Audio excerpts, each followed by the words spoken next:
kan di Alkitab itu ada tertulis bahwa Yesus berkata, tiada seorang pun yang datang ke Bapa tanpa melalui aku. Maksudnya kan situ kalau kita orang Kristiani kan mungkin lebih kenal dengan Tuhan Yesus itu sendiri. Lalu gimana dengan kepercayaan-kepercayaan lain yang mungkin tidak atau belum mengenal Kristus gitu Kak? Thank you. Ya, kalau mereka tidak mengenal Kristus, maka mereka tidak mengenal Bapa. Karena Tuhan Yesus berkata, tak seorang pun yang mengenal Bapa kecuali anak, dan tak seorang pun yang mengenal anak selain Bapa. Ya, jadi Yohanes 14 ayat 6 yang berkata, akulah jalan dan kebenaran dan hidup, tak seorang pun yang dapat datang kepada Bapa kalau tidak melalui aku. Artinya apa? Yesus adalah sabda, Yesus adalah firman-Nya Bapa yang menyatakan siapa Bapa, yang berdiam di dalam Bapa sejak kekekalan. Nah, ketika firman itu keluar dari Bapa dan menjadi manusia, itulah Yesus Kristus. Lalu bagaimana dengan mereka yang belum pernah mendengarkan Yesus? Maka mereka tidak akan mengenal Bapa. Tetapi oleh karena roh, yaitu Roh Kudus, roh yang satu yang keluar dari Bapa, roh itu pergi ke seluruh dunia, menginjili seluruh dunia. Maka bagi mereka yang sama sekali belum pernah mendengarkan berita Injil, pada hari penghakiman, Roma 2 ayat 11-16, mereka akan dihakimi menurut hati nurani mereka. Dan hal itu akan tampak pada hari bila mana Allah melalui Kristus Yesus menghakimi segala sesuatu. Gitu. Jadi orang yang tidak pernah mendengarkan berita Injil, keselamatan mereka bergantung pada hati nurani mereka. Tapi bagi mereka yang sudah pernah mendengarkan Injil tapi tidak mau percaya, mereka akan dihakimi, akan dihukum karena mereka menolak. Mereka akan diupahi karena mereka menerima kasih karunia. Gitu, ya. Oke, kalau makasih. Oke. Bagaimana umat beragama dapat bekerja sama dalam menghadapi masalah sosial seperti kemiskinan atau krisis lingkungan? Itu pertanyaan pertama. Sedangkan tugas agamamu itu ya, kau kelihatan kau. Tugas agamamu itu kan? Bukan sih, bukan tugas apa itu? Kan? Tugas kuliah? Enggak kok. Ini kan pertanyaannya karena dari awal saya sudah mengikuti Kak Elia ini dari waktu debat kayaknya deh, kalau nggak salah. Jadi kayak saya ingin menanyakan supaya lebih ada pengalaman atau wawasan untuk lebih menggali apa pertanyaan dimaksud yang tadi saya baru bertanya. Itu pertanyaan pertama ya Kak ya. Sedangkan pertanyaan kedua caranya menghargai perbedaan teologis antara agama sambil tetap menjaga persatuan dan persaudaraan. Terima kasih. Jadi satu-satu dulu. Pertanyaan kamu yang pertama adalah bagaimana bisa saling bekerja sama, begitu? Benar? Yang kalau pertanyaan pertama saya itu kayak gimana, bekerja sama dalam menghadapi masalah sosial seperti kemiskinan atau krisis lingkungan. Itu pertanyaan pertama. Oke. Bagaimana caranya umat beragama bersama-sama bekerja untuk menghadapi masalah sosial ya dan lain-lain? Ya karena kita masyarakat Indonesia ya bersatulah di dalam kebinekaan, jalankan undang-undang, jalankan Pancasila ya. Jadi prinsipnya itu ya humanis bukan religius ya, sebatas humanisme aja kan. Sosialika humanisme itu kan di dalam ranah sosial. Jadi ya bagaimana caranya bekerja sama untuk bisa saling sama-sama bekerja di antara untuk menghadapi kemiskinan dan lain-lain. Ya masing-masing punya kesadaran dalam batas kemanusiaannya. Jadi menjunjung tinggi kemanusiaan adalah solusinya. Karena di setiap agama pasti ada kemanusiaan meskipun ada perbedaan pandangan pada hal itu karena dogma-dogma agama tertentu. Ya, tetapi yang paling penting cara kita untuk bekerja sama adalah kalau diagram Venn ada A, ada B, ya ada sisi yang beririsan. Nah, itu yang kita gunakan. Jadi apa persamaan-persamaan dari antara itu yang kita gunakan kekuatan untuk bekerja sama menentukan atau melakukan sesuatu tanpa dan dengan mengesampingkan perbedaan yang ada. Jadi tidak mencampur adukan perbedaan tapi mengambil yang sama untuk dijadikan kekuatan untuk bersama-sama melakukan pekerjaan gitu. Ya, jadi tapi itu sebatas humanisme, tidak lari ke ranah dogma dan juga doktrin gitu. Yang kedua apa? Apa yang kedua? Kalau yang kedua itu teologis ya. Kalau yang kedua saya tuh suaramu nggak jelas. Perbedaan teologis ya.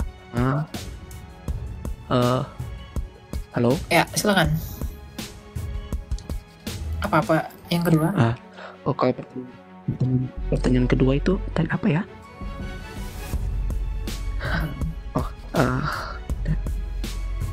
Perbedaan teologis ya kak, perbedaan teologis antara agama sambil tetap menjaga persatuan dan persaudaraan, itu pertanyaan yang kedua ya.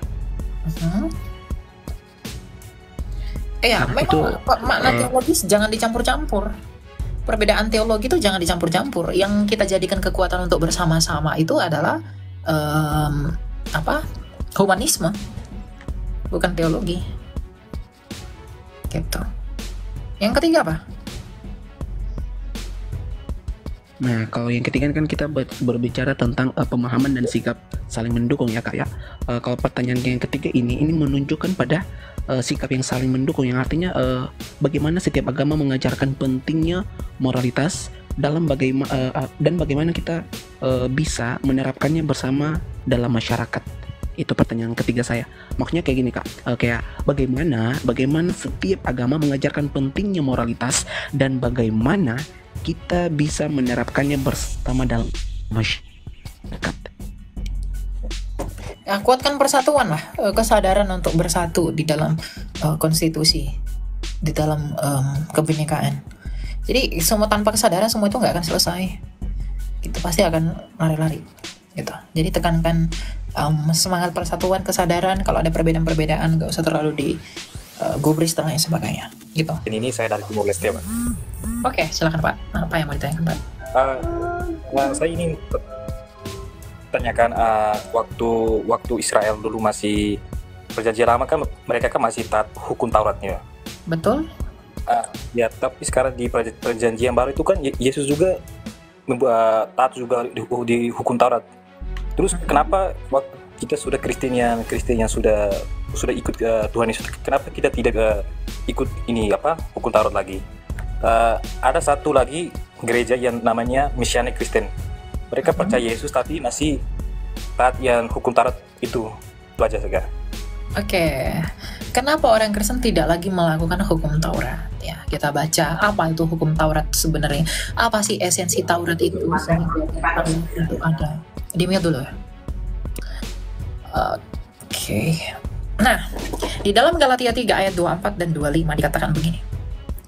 Jadi hukum Taurat adalah penuntun bagi kita sampai Kristus datang, supaya kita dibenarkan karena iman. Sekarang iman itu telah datang, karena itu kita tidak berada lagi di bawah pengawasan penuntun. Artinya, hukum Taurat itu adalah penuntun bagi kita untuk menjemput kasih karunia, di mana Tuhan memberikan hukum Taurat itu untuk memberikan kita gambaran bahwa kita adalah orang yang sangat berdosa menurut hukum Taurat, yang dengan keberdosaan kita itu, kita sadar dan kita mengaku bahwa kita nggak bisa berbuat apa-apa kecuali karena kasih karunia Tuhan. Jadi hukum Taurat itu adalah penuntun kepada kita untuk menjemput kasih karunia. Hukum Taurat itu mendakwa kita. Hukum Taurat itu menunjukkan kepada kita bahwa kita adalah orang-orang berdosa yang harus dihukum mati oleh karena dosa kita. Yang dengan demikian kita nggak bisa berbuat apa-apa untuk lepas dari semua dan sanksi hukuman itu. Nah, dari hal itulah Tuhan mau memberitahu bahwa di suatu masa anak tunggalku akan kuberikan sebagai tanda kasih karuniaku. Yohanes 3 ayat 16. Makanya dalam Yohanes 3 ayat 16 dikatakan, karena begitu besar kasih Allah akan dunia ini sehingga ia mengaruniakan anaknya yang tunggal, supaya yang percaya kepadanya tidak binasa melainkan beroleh hidup yang kekal. Jadi hukum Taurat itu adalah penuntun bagi kita, penuntun untuk menjemput kasih karunia itu. Hukum Taurat adalah cermin, agar di dalam cermin itu kita sadar kita orang berdosa, kita nggak bisa berbuat apa-apa kecuali oleh karena kasih karunia Tuhan. Makanya dikatakan sekarang iman itu telah datang, karena itu kita tidak berada lagi di bawah pengawasan hukum Taurat. Jadi kita nggak lagi di bawah pengawasan hukum Taurat karena kasih karunia di dalam iman sudah dinyatakan. Nah lalu Elia, bagaimana dengan Tuhan Yesus? Mengapa dia melakukan hukum Taurat? Tentu saja dia melakukan hukum Taurat. Kenapa? Agar ketidakberdosaannya Tuhan Yesus di dalam hukum Taurat menunjukkan bahwa dia adalah yang sempurna. Hukum Taurat menunjukkan bahwa Yesus adalah tidak berdosa. Makanya dalam Galatia 4 ayat 4 ayat 4 ya, Galatia 4 ayat 4 dikatakan bahwa ia takluk kepada hukum Taurat. Penulis surat Ibrani mengatakan imam besar kita adalah imam besar yang tidak berdosa. Artinya hukum Taurat itu tidak bisa mendakwa dan menuduh bahwa Tuhan Yesus itu berdosa. Maka di dalam ketidakberdosaan Tuhan Yesus di dalam hukum Taurat itu membuat dia membenarkan kita yang berdosa ini. Maka kebenarannya Kristus yang menurut hukum Taurat tidak berdosa itu membenarkan kita di dalam kasih karunia yang menurut hukum Taurat itu berdosa. Jadi hukum Taurat itu adalah cermin untuk menunjukkan siapa yang berdosa, siapa yang tidak berdosa. Bagi hukum Taurat seluruh dunia ini, seluruh keturunan Adam itu berdosa, tapi hanya satu yang tidak berdosa menurut hukum Taurat, yaitu Tuhan Yesus. Maka di dalam ketidakberdosaan Kristus, ia mengorbankan nyawanya untuk menggantikan nyawanya kita yang seharusnya mati di dalam kutuk. Maka di dalam hal itulah iman itu yang disebut kasih karunia itu diberikan bagi dunia. Makanya kita tidak lagi diselamatkan oleh karena kehebatan kita, tapi kita sekarang diselamatkan secara nyata oleh karena iman kita kepada Kristus itu yang sempurna menurut hukum Taurat. Jadi kita tidak perlu lagi melakukan hukum Taurat dalam pengertian apa? Kita tidak lagi didakwa hukum Taurat, tetapi kita sekarang sudah dibenarkan oleh karena iman. Dan sebenarnya lebih jauh di perjanjian baru, tuntutan itu lebih banyak. Hukum Taurat itu diringkas oleh Tuhan Yesus menjadi dua. Karena hukum yang utama dan hukum yang terutama adalah kasihilah Allahmu dengan segenap hatimu, pikiranmu, dan akal budimu, dan sesamamu manusia.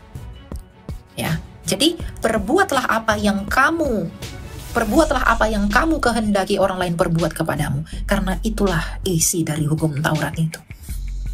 Gitu ya. Jadi hukum Taurat itu hanyalah sebagai penuntun, sedangkan yang nyata sudah datang, Kolose 2 ayat 16 dan 17, yang nyata sudah datang, maka kita tidak lagi di dalam pengawasan penuntun itu. Mengenai manusia dari zaman Adam dan Hawa itu sudah berdosa ya Pak ya, sampai saat ini. Nah, yang menjadi pertanyaan saya, apakah seorang bayi yang baru lahir ke dunia ini apakah termasuk manusia berdosa Kak? Ya, bayi itu sudah memiliki natur dosa meskipun belum melakukan perbuatan dosa. Sama seperti anak singa yang lahir itu sudah buas meskipun belum melakukan perbuatan buas. Kebuasan anak singa itulah yang akan membuat dia melakukan perbuatan buas suatu hari nanti. Dosa yang di dalam bayi itulah yang membuat dia melakukan perbuatan dosa nantinya ketika besar. Jadi dosa itu adalah natur. Jadi bayi yang lahir sudah berdosa meskipun belum melakukan perbuatan dosa. Karena dosa itu kuasa. Dosa itu adalah natur yang membuat dia menyeleweng dari ketetapan Allah. Gitu. Ya.